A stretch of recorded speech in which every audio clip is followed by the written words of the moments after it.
ভারতের তামিল, তেলেগু বা মালায়ালাম সিনেমাগুলো যারা দেখেন তারা হয়তো কিছুটা হলেও সেই সিনেমাগুলোর মেকিং, ক্যামেরার কাজ এবং নায়ক ভিলেনদের অভিনয় খেয়াল করে থাকবেন।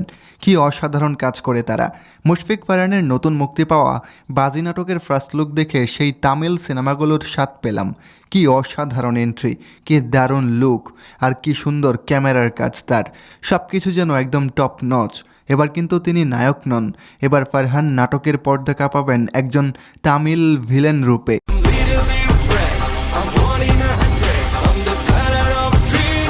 একদিকে সফল বাজিকর মুশফিক ফারহান, যে সকল বাজিতে জিতে যায়, যাকে হারানো অসম্ভব, আর অপরদিকে তার প্রতিদ্বন্দ্বী রূপে আছেন মীর রাব্বি, যার তুখুর অভিনয় দর্শকদের মুগ্ধ করতে বাধ্য। বাজি নাটকে যাকে খলনায়ক হিসেবে দর্শক দেখতে পাবে।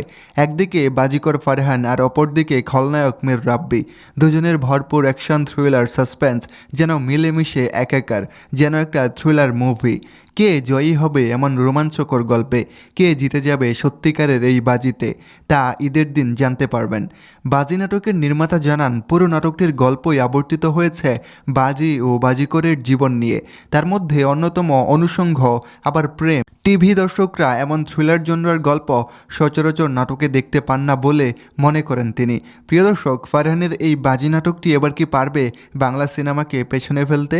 পারবে কি বাজি জয়ী হতে? আপনার কি মতামত কমেন্ট করে জানাবেন।